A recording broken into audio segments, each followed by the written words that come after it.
Here is my friend Jeff. I've almost completed Deterioration episode 11, but I just got Jeff to subscribe to the channel, and there'll probably be some future appearances of comprised of conversations between Jeff and myself. A future YouTube star in the making. That's right. No, nice one, Luke. And please, Jeff, take the opportunity to promote the radio show. Thanks for that. Yeah, be happy to. Nice one. Tell them when. It's on 2XX, Canberra's Community Radio, Tuesday, 2 till 4, 98.3 FM. Fantastic. And that's news from the drug war front. And Jeff hosts that radio show, and it's brilliant. I've done a couple of article readings, but Jeff is the man. It's a very good liberal channel.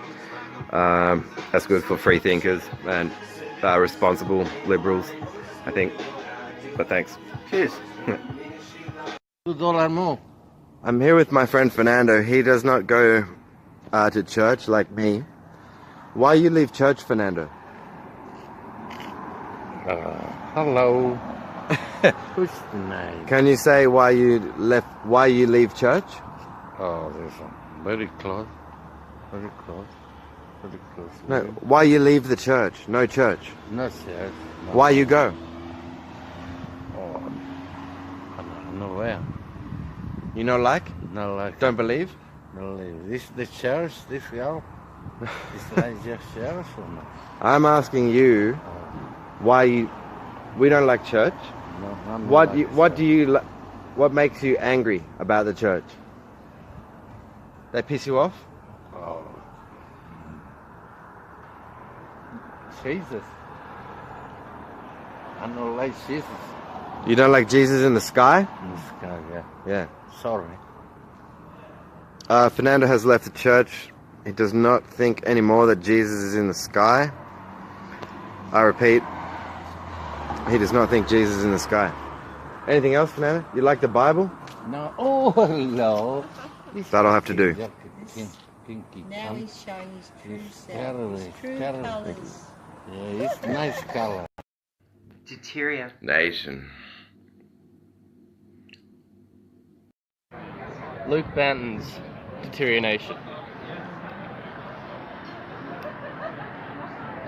Ruined my life.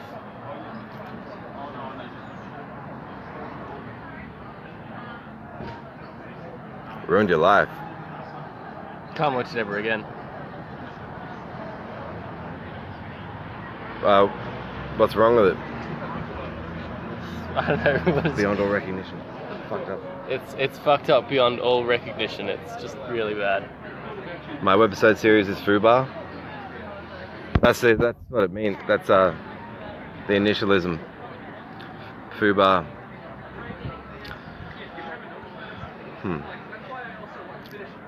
Oh wow, that's pretty trippy. Alright, the show's not doing very well. What will we do?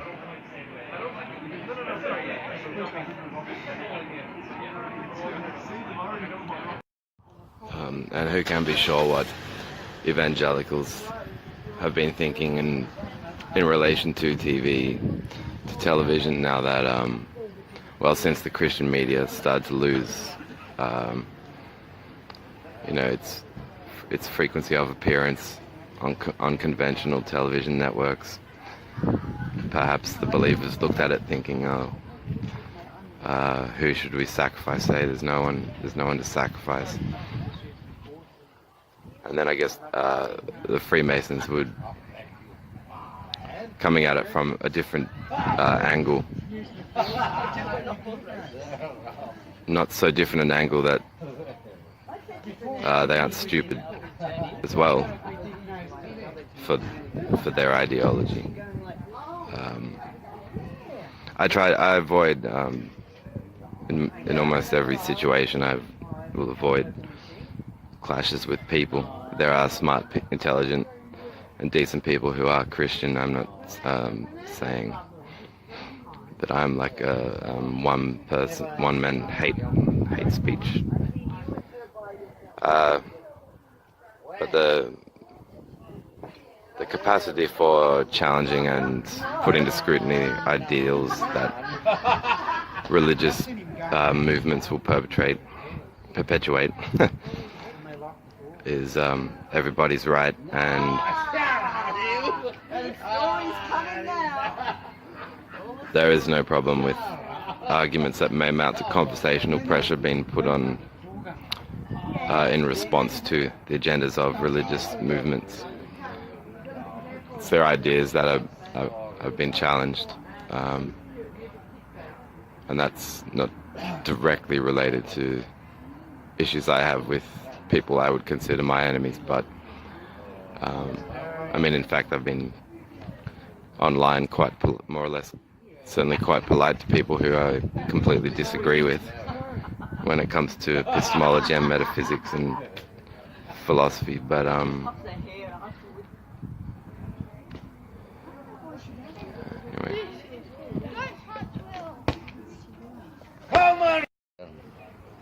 It's beautiful. Christina Aguilera's Puli Puli. Every time, mate.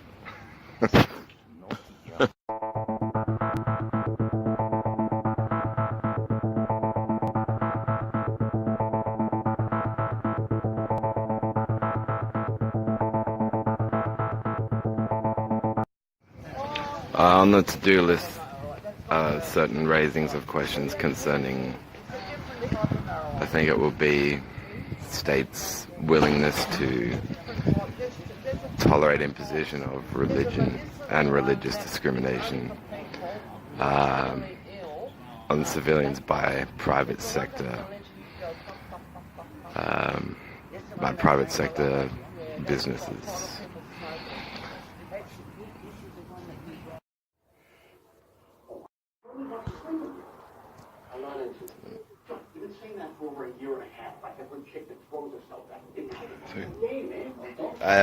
Yeah. It's largely about, I would never have called or classed my, I mean, I tried to be multi-genreal in my sort of self-training and writing over the years, but forum stuff, which for the most part was a lot more public in nature than then I guess other literary investments. But I think when you set out to do certain things, achieve certain things as a writer, for integrity, for the sake of integrity, you know, you have to, of course, know that you can comfortably return home at the end of the day, know what you were about, and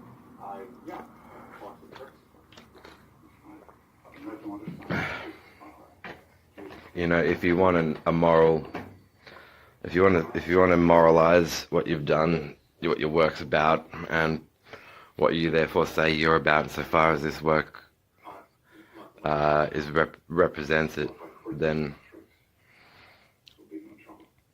yeah, that's precisely the regard in which I do not feel particularly. I mean, I can't afford to care because we're beefing, but I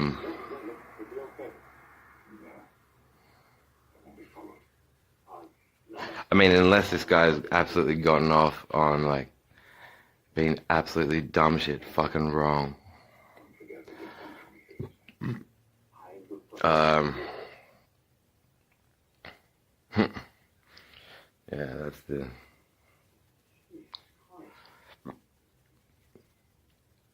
that is the sad part. I mean, there's that ruthless aesthetic that we all learn about while we're on the staff team. Plus, if someone founded something, like there were certain people that were respectable enough of me when I started to DJ to go, well, this is your project that you've invested time in. You've done all these, you know, various kinds of parties. You've done all these clubs. But you know, people in business stand back and we're gonna go, yeah, that's your whatever.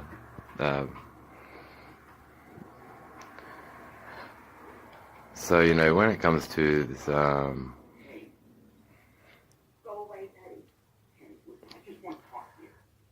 you know, the Kubrick shit. Malcolm McDowell, you know, and they're priding themselves on how it is that they're able to find out the things that they then purport to disclose in their various reportings or claims. And it's just a chilling proposition to me because I know how much care I took when you know, I mean, I had a creative writing project, if you like, online that was philosophical. It incorporated fiction as well, and it had no one particular goal, because I was not getting. It wasn't that I was after it. I wasn't after attention, but in my non-theistic arguments, I'd only really represented negative atheism. That's because there was one experiment I wanted to do. There's that psalm in the Bible, I think it's chapter 14, verse 1. It says, "The fool says in his heart, there is no God." It goes on to then equate, I think the word is atheos. I keep saying it atheos, but I've been recently corrected. Atheos is the etymological original word for godless, but in the common tongue when it was first circulating, to be called godless would be like to be denounced as having no morals. So if you'd you know, if you hadn't observed all the customs in a particular community, then and they would piss you off, you know, they might use the term godless because it meant the same as like you fuck in the head, you know, you have no morals.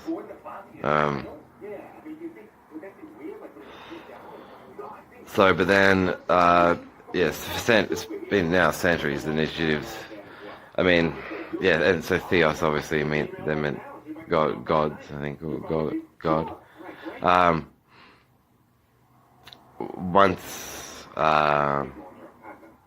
Once philosophy that, yeah, I mean, the first writer I read to comprehensively, and he's one of the best still after all the other hundreds of books, said, you know, we're divided into theists or atheists. There can be no other, and agnosticism is not an effective halfway house. But my experiment in these online forum writings, it involved, I won't explain everything I set out, everything that I was thinking about all at the same time while I was engaged in these forum activities of debate and writing, but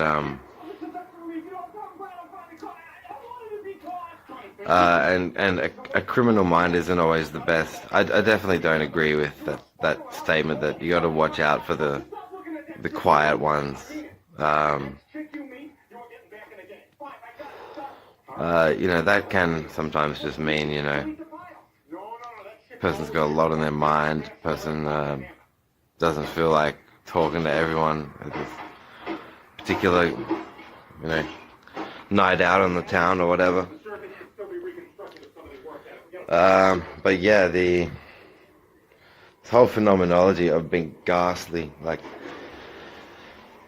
of all the errors I've ever calculated, the sheer volume of errors now, it's changed how I once, like, I'll never have this anything of a regard for that mind. Then it'd be like talking to, you know, if I met and had a conversation with this person again, it'd be like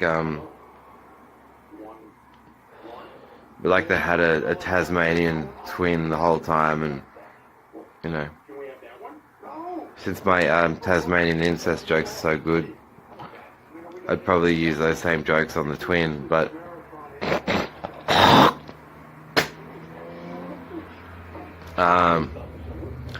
But just to like, wow, it's proportionate to. I mean, if you get the homework assignment from high school and you've decided, fuck it, I'm watching Rugrats. I don't really care too much about this assignment.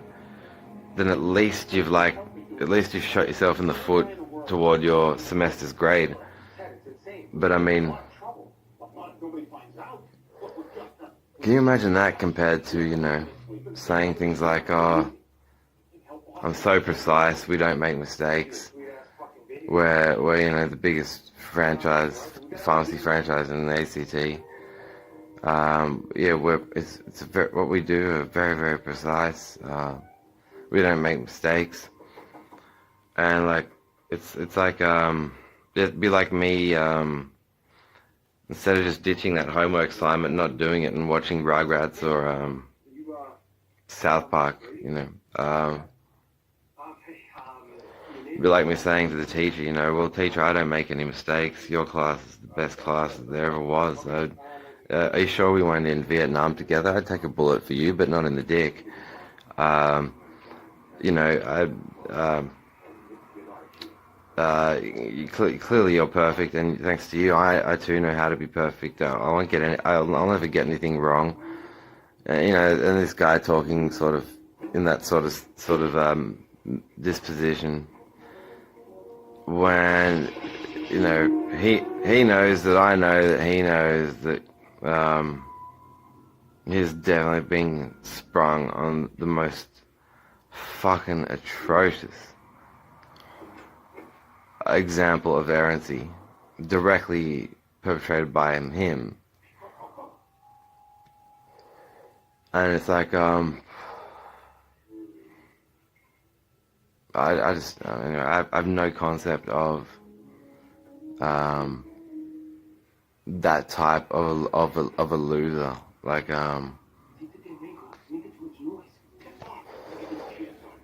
you know, representing yourself to be something, and in reality, it's the concealment of the secret that the company owner was at all times stupider in pronouncing effective judgment on others, because he'll never know if his metric is just really fucked now at his age, or if his head is just really fucked. He'll be left with that. Is it me or is it the metric? And he'll be having this conversation with his scientific machinery, like, a bit like the lovers quarrel on a US sitcom. Like, is it me? Are you sure it's not me? Are you sure it's not me? Yeah, so it reminds me of one concept in the old youth group days in church that I didn't think was a bad concept in of itself. It's just that the getting taught we can be in a personal relationship with a man deceased 2 millennia is a bit necro. You know, it's not necessary to go that far to be a person whose humanism is sufficient that it would be respectful towards Jesus. He was human. You know.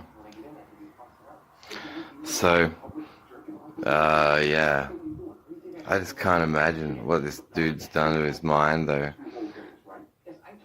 You know, to profit from pseudoscience, it's sort of the only thing you really can excuse, that he can excuse to himself, by appeal to his Freemasonry. But yeah, I'm reminded, and I've mentioned this story before in clips that didn't stay on the phone memory. It was back in CIT. Shelley, my classmate, I think, trying to recall she was in the same class or not. I think we had different lines, but we were given the experiment of we had to diagram. we had to make diagrams depicting the organelles and the shape of the paramecium, which are single-celled organisms, and so our only tools really, there was a communal bag containing preservatory water, clumps of algae, as it so happens that algae clumps are the main source of nutrients for the paramecium. So we were to take some algae, some paramecium, put them on a microscope, and then turn the microscope on and observe the paramecium feeding off algae, and then draw the organelles of the paramecium.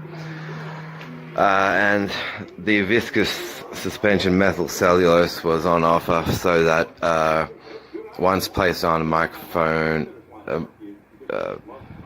microscope slide, the viscosity of the methyl cellulose would slow down the speed at which the paramecium could move, which is supposed to assist the scientists as they draw their diagrams. Now, I was thinking about how, I was already trying to think about what the natural world is like for these little paramecium dudes. I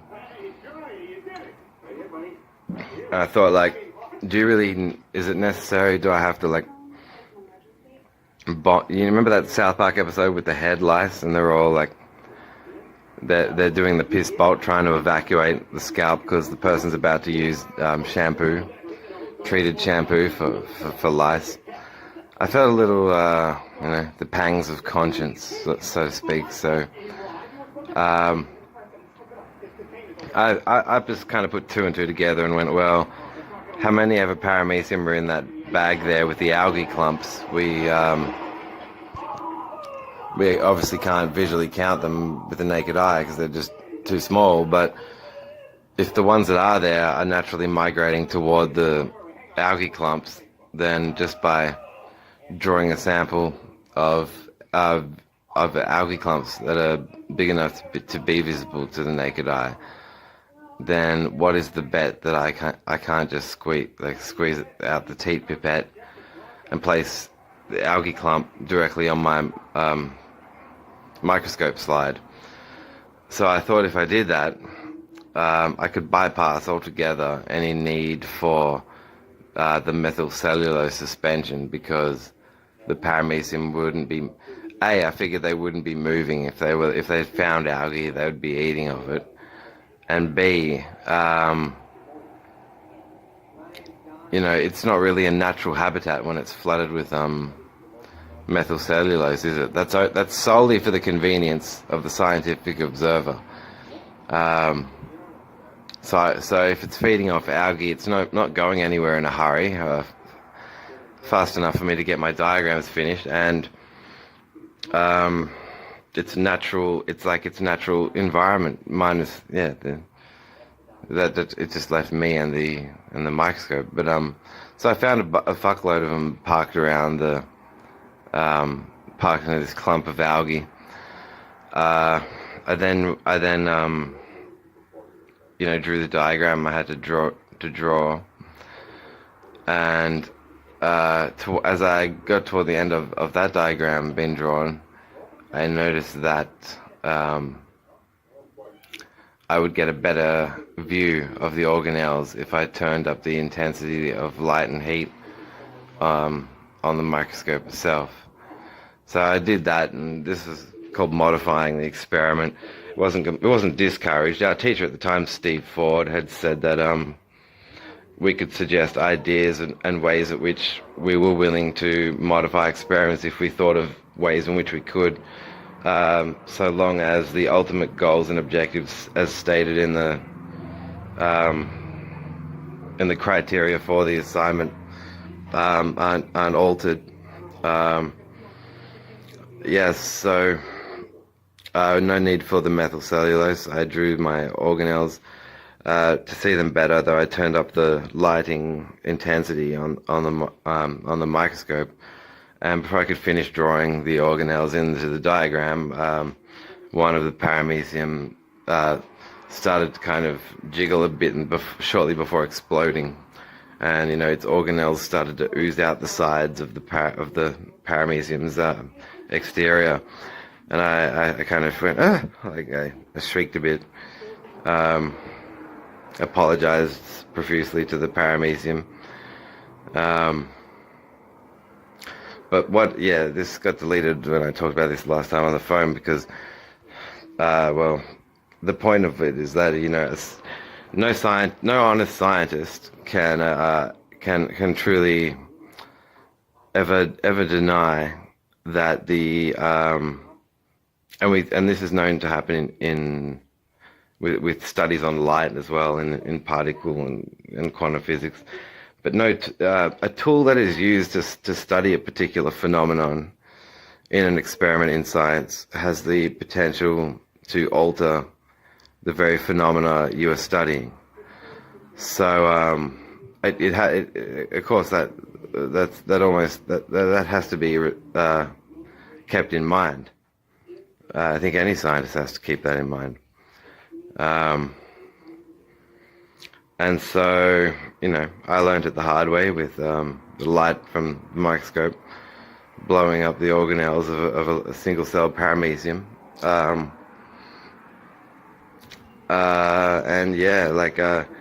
I think the best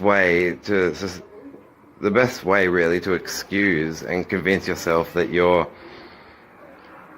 scientific measuring apparatus is not itself a tool. I almost made that microscope heat into a weapon, without realizing it. But I was in no denial of the fact that, I took care of these paramecium, thinking of ways to modify the experiment for them, so I didn't have to, submerge them in this methyl cellulose viscous shit, only to go up and blow one up. But yeah, so this is the sort of thinking that it gets lost on men such as my adversary, who has his ways of running game in terms of a game whereby he should be 10 times more vigorous when it comes to applying all of the principles of liberal scientific method. Instead, just forgetting most of those and forgetting that scientific measuring apparatus can be weapons.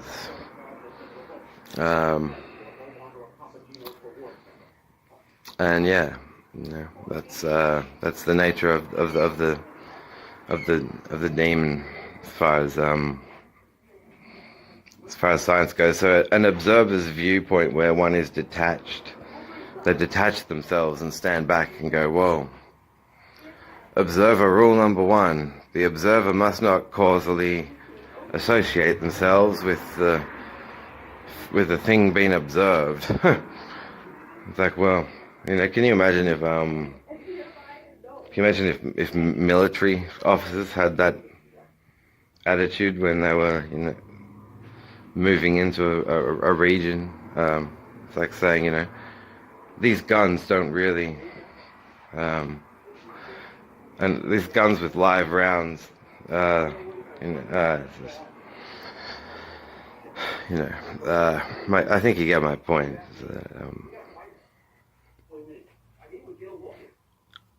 Yeah, and so what does it do to someone who cannot be true to themselves in understanding what they can cause, what the effects of their efforts can be, and they just want to fuck around and have no accountability for what they do, while then banging their chest to who's left of their original staff team and going, well, this is Roger Mark B. Nelson's Hall, and I love having responsibility. I think, hence the 6.4 children he fucking rose to teach all about that superior kind of responsibility that middle class Canberra is just too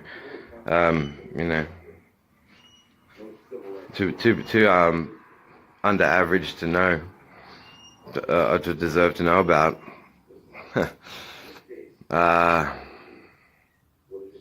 Yeah. I mean, I've seen people sell out their character, but whoa. Whoa, whoa, whoa. So this Freemason monopolistic ideology of absolute nonsensical, absolute heinous nonsense. It'd be like if, I know Adolf Hitler said he considered himself an agent of the Creator, doing the Lord's work and fighting off the Jews, but if, it'd be like him saying, if he was to be like these Freemason scientists, it'd be like him saying, you know, it'd be if he said that the Lord was doing the work and he wasn't really doing anything at all. In fact, you know, and he said, I don't even need to make speeches to the German people. And during World War II, he would have, you know, these gas chambers have been run by forces that we can't understand or detect, that we lack the technological capacity to detect them. You know, so it's bigotry as a scientist, closed-minded, and it's not even legitimately rendering the principles of scientific method.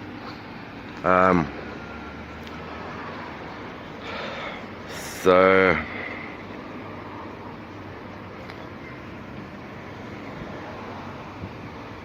yeah, I do think that's shocking. Sadly, I do know that, yeah.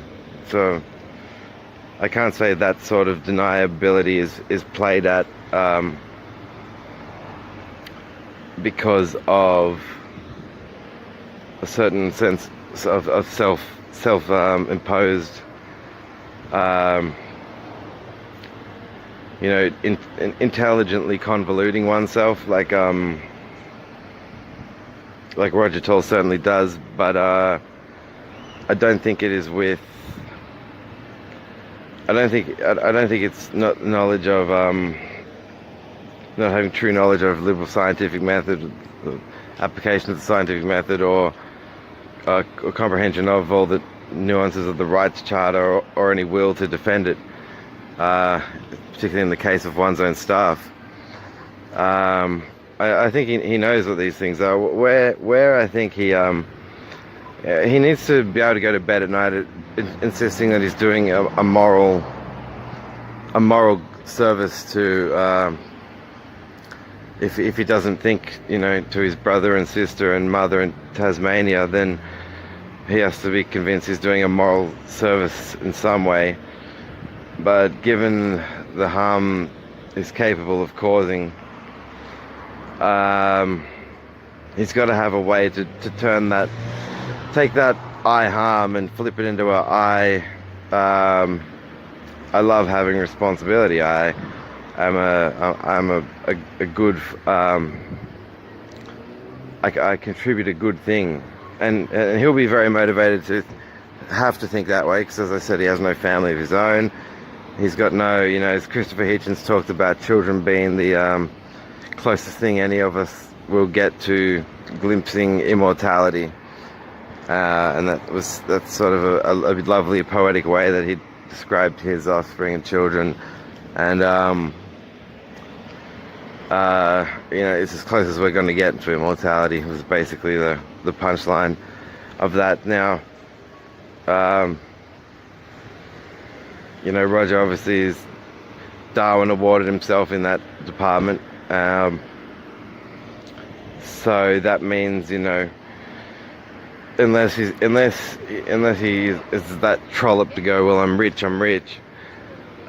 would have to have some moral archetypal system of ideas that he would relate back to himself, and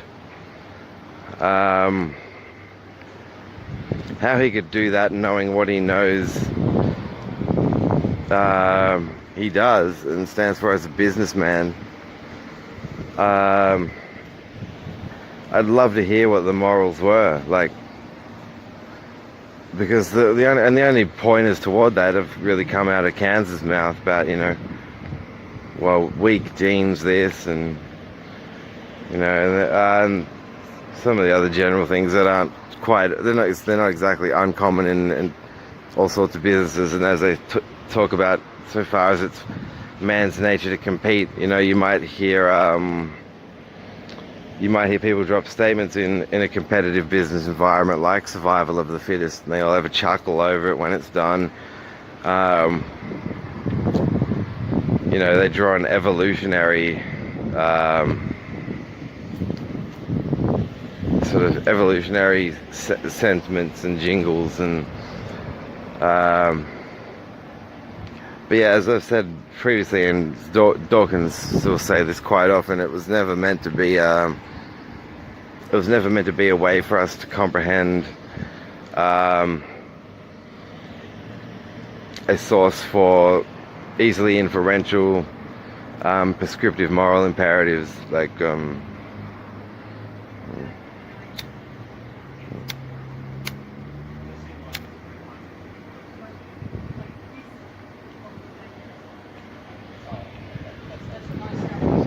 which is to say, evolution has told us how we got here as a species. DNA is now telling us we share, our ancestors are trees, and we share all life has a common ancestor, is the I guess the strongest, most powerful, parsimonious summarizing principle that it all boils down to. And the most universalist as well on that topic. So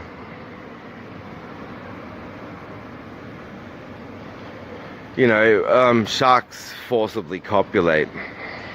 We don't observing scientists don't tend to say, well, we've just been studying the Aegean Sea and we seem to find one shark raping another shark. They'll use the term forcibly copulates. They've I mean, what if the business took a prescriptive moral imperative from that fucking little evolutionary story there?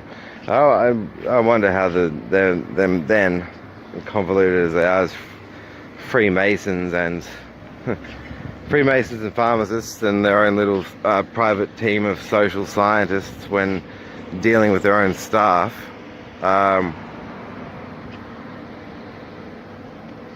it's no wonder the majority of staff had this sense of them being eerie and shark-like. Shark in the businessman sense, not shark in the, you know, raping one another. Shark in the like, whoa, you don't want to mess with them, they're ruthless. But yeah, then over time you go, okay, well, alright, they've got a bit of voice clone software.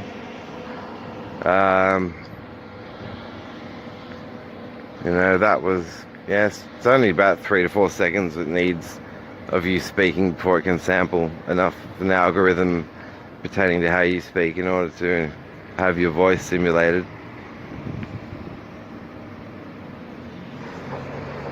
So voice clone software is real. If you Google it, you'll see it's real.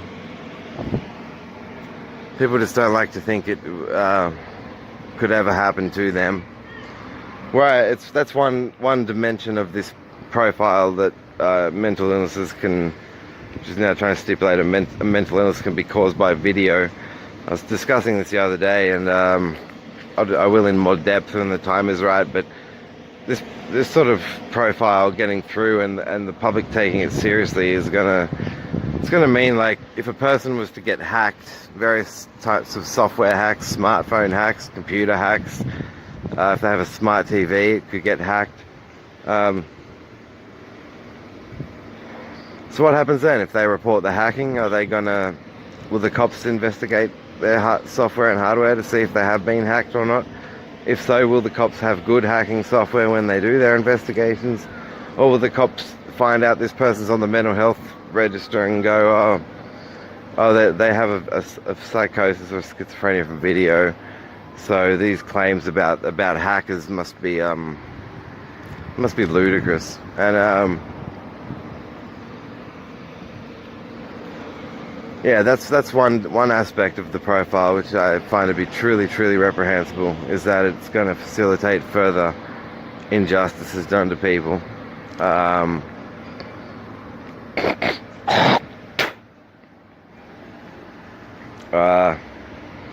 Yeah, so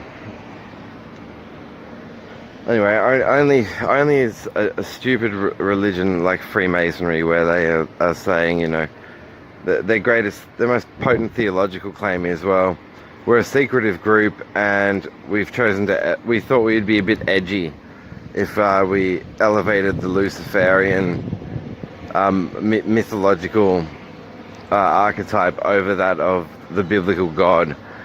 You know, we've got Christians running from us in all shock and horror, and I'm like, yeah, but as far as categorical thinking goes, like, you're making the same dumb mistakes and then going and being scientists. That's where I'll tell you they like their Freemasonry, is so that when you know, when they're doing that experiment on the paramecium,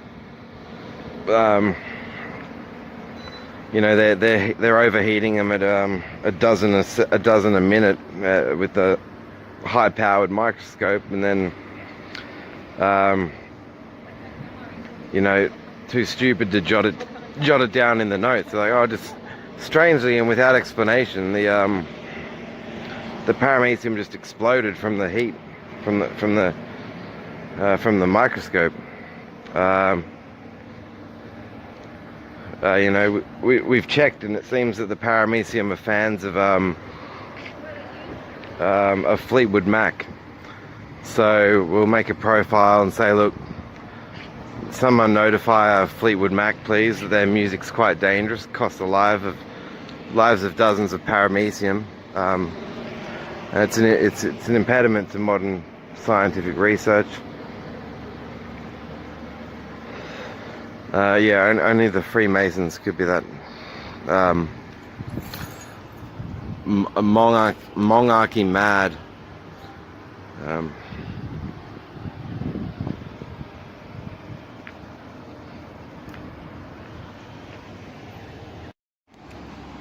Yeah, hello, this is Luke Bandon. So this is somewhat a plug, but and it's a plug of, as well as just a brief look at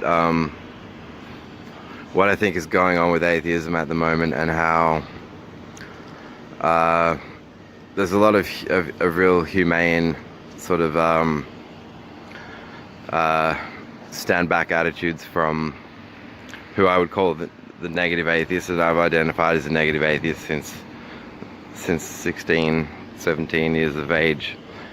But they are people who, if you buy books like Atheism, The Case Against God by George Smith, or Atheism, A Philosophical Justification by Michael Martin, they tend to portray and discuss atheism in the context of two kinds. One is just negative atheism, which is not a religion. It's there are sayings about it like atheism is a religion, like abstinence is a sex position, or atheism is a religion, like off is a TV station. It's just they're non-comparable, because there's nothing to believe in. It's not nihilism either, where they're saying, you know, like old original nihilism, where it's like nothing fucking matters. It's not that at all. It is just about abstaining from supernatural God belief. So in George Smith's book, he does mention, you know, the three monotheisms: Judaism, Christianity, and Islam, but he tends to focus on Christianity and the atheists' response to Christianity. So in a debate, what a negative atheist will do is that they will listen to and comprehend all the arguments put forward for why God exists, or why Christianity is true, or whatever religion the theists are arguing for in that case, and they will deconstruct, rebut, and disprove their arguments. So all the negative atheist does is sort of says, you know, I'm here if you have a case that your religion is true. I'm even possibly willing to convert to it, but you just haven't made a case, a good enough case that your religion is true. So atheism, as its broadest sense, doesn't mean you're running around saying there is no God and you're all like, you know, you're egging houses going, there's no fucking God. It's much more chilled. It's like high school weed. It's the high school weed of, you know, we're just chilling back here. If they can prove it, we'll believe. If they can't prove it, don't worry. And so I just smoke weed, I haven't for years, but when I first started, I found it to be quite relaxing. But so then there's positive atheism, and positive atheism is a little more assertive. It's not a preaching thing, but it's positive. To be a positive atheist is to say that you understand the arguments that you could make to demonstrate logically that no gods exist. You know, to sum up most of the different religions going around, there's about 1,000 gods anyway. So like, if you were in a religion like Christianity with one God, the Heavenly Father, then you would be an atheist still regarding all the 999 other gods you don't believe in. And that's why there's that popular expression, atheism, we go one God further. But yeah, positive atheists will look into arguments like the arguments from divine attributes and incoherence, which look into how God's infinite knowledge and infinite love and infinite power are all irreconcilable and logically absurd attributes, that a God couldn't have all those attributes at once, or if they did, there wouldn't be evil and suffering, and you know, those sorts. That's just a very brief. Yeah, once again, yeah, the Michael Martin book, Atheism: A Philosophical Justification, even goes into arguments disproving theism and arguments against God's existence, expressed in form like mathematical equations and algebra and stuff. But yeah, I'm reaching a point now where, because I was just a bit of a nice guy who didn't I would contest points of view on forums, and if I was invited to a discussion, I would express my point of view. But I was challenged by someone at a club I used to DJ at called Platform 3, and she had said to me, she was this pretty business girl, and she had said that assertiveness, she had this DNM with me on the couch and encouraged me to be more assertive. So I'll never forget that conversation. She was a very pretty girl, and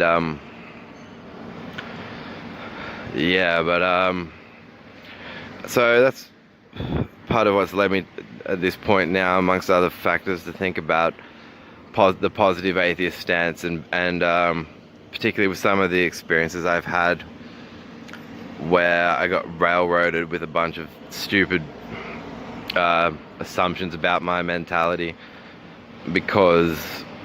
essentially because the people who were sizing me up, you know, they had been for years, they had been my employers for years, and I wound up confirming that they were religious believers of some kind.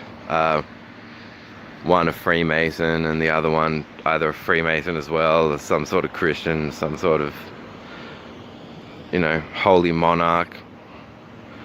Holy monarch, what do we do about Rolf Harris? Like that kind of, you know, I'm sure we could put him on a tablet. And I just think, you know, I probably wouldn't have lost my standing with that job if I had just said to them at the start, like, when you check someone, you check them with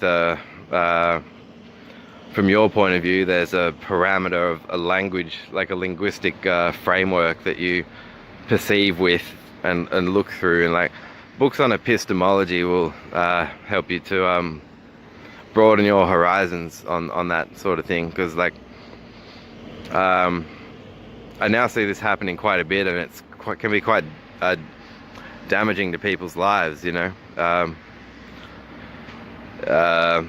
If a religious person who's like, you know, buying and selling fuckloads of pharmaceuticals, going, oh, seeing is believing, you know, shake the drug rep's hand, seeing is believing, seeing is believing, seeing is believing.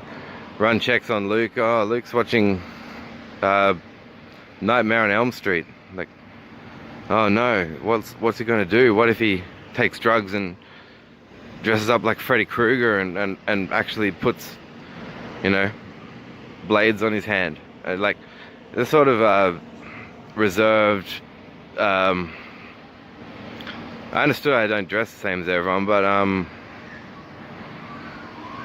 yeah, just the types of but religious belief can convolute a tolerance for diversity and appreciation of diversity within the context of functioning human rights, and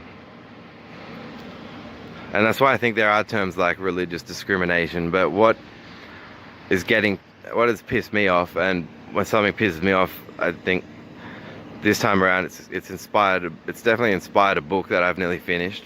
But yeah, I just think, ask yourselves, like, if there's you know, if your life gets ruined because an employer can't go outside of his religion when they run, you know, personality checks on you or whatever, character evaluations, and like, oh, he knows what art is. Oh, his best grades were in art class. Are we still sure? Like, how we know he's not gonna anyway, just the questions they ask are stupid. I mean, I know what it means to edit films and make music videos and, you know, film scenes and act roles, and yeah, you don't really saying you believe in, you know, any suggestion you take your source for prescriptive moral awareness is from the theater. It's bullshit. Like, you feel something in art and inspires you, and you leave and you think about why, and and then you comprehend that. But yeah, this lunatic's judgment it's really reinforced a concern that I think I had from the outset. But at church, it was a case of like people being mistreated or sexually abused or harassed because of biblical Christianity fucking someone's head up. And I didn't think I'd have any sort of comparable concern of any kind in the private sector pharmacy world, but I turned out to be wrong, and that turned out to be why, like, the owners had this enigmatic, quiet distance, like, oh yeah, okay, we'll think you'll be right, and like, you know, and plus you're supposed to be working to be in their good books and earn their approval. But then when that became tantamount to making some sort of religious believers acknowledgement or conversion or whatever they were trying, I just went, this is sick. Like, this is absolutely sick. It's beyond a fucking joke. So I am concerned about, yeah, like the damage that the danger and the risks that it poses if people are getting sized up and profiled. And you might think about this in your job, is your, you know, if a boss is checking you while you're working your job and, you know, approving of you in one, saying, you know, yeah, okay, oh, we have a bit of an issue with you. Oh, as soon as they start to intimate they have an issue with you, like, ask them to either write it on paper or tell you to your face, what is the fucking issue? Say it, and say it now. And if it's some sort of, if it turns out, because you might need to find out that you're not actually employed by a religious fucking grand poobah from the Freemason club of fucking weirdos before things escalate and they misjudge you too much for too long. But there'll be more on this, and that's from my take from it. I'm definitely thinking more about enjoying my godlessness in the sense that I assert it a bit more. I have wondered if like naturalistic philosophies and irreligion and atheistic logical epistemology is a better way to even make sense of the claims made by Christianity in the first place. So that means when I talk about them, I'm not being a Christian. Hopefully that's clear enough in the videos that are going up on this series on my YouTube channel. But yeah, the positive atheists, when invited to a debate, or that someone agrees to debate them or wants to debate them, are able to argue that no gods exist. And Professor Victor Stenger, the particle physicist, has written books like God, the Failed Hypothesis, and Not by Design, The Origins of the Universe, and he is very interesting. He was sort of an email corresponding mentor of mine for some years till he died. Well, he died I think 2014. But of all the atheists that debate whose works I collect, Professor Stenger's is among the more impressive, because he's actually, he gets involved in some very detailed debates about particle physics and quantum mechanics and stuff like that. But he also says, like, we can conclude that no God exists, which is something that most atheists aren't taking that approach. They're taking the look at all these things that are wrong with religion approach, which is where they break down the claims made by the religionists. So Professor Stenger can break down the wrong claims made by religionists, but then he can also add to it and say, well, here's my argument for why your God doesn't exist. And I've taken elements from both sort of subsidiaries of atheism, the negative and positive atheists, and tried to combine elements from both of them into my critique of the religion I was to some extent raised with. I always had a bit of a smart-ass attitude, so I was always, in the years I was made to go to church, I was even then always reserving judgment. But I got accused of blasphemy of some sort once when I discovered a Bible contradiction. But I've followed that debate out in great detail since, and I had a good point discovering that Bible contradiction. That's just something churches do, where they say the Bible's the word of God. They don't know how to handle a contradiction, or some of them don't. At most it proved I had a doofus for a youth pastor. But anyway, this is getting near to the 20-minute mark. So I would seriously recommend the following books. Atheism, The Case Against God by George Smith. Atheism, A Philosophical Justification by Michael Martin. Not by Design, The Origin of the Universe by Victor Stenger. God, the Failed Hypothesis by Victor Stenger. And my favorite short piece, which can be found in a collected works of the Marquis de Sade, or online if you Google search for the Marquis de Sade's dialogue between a priest and a dying man from 1782. And that's essentially the Marquis de Sade was like a playwright and a fiction and a crime fiction writer, but he started a movement called the Libertines. He was quite a disturbed person, but his prose is excellent, and the dialogue between the priest and the dying man is very entertaining, so I hope you check it out. Thank you.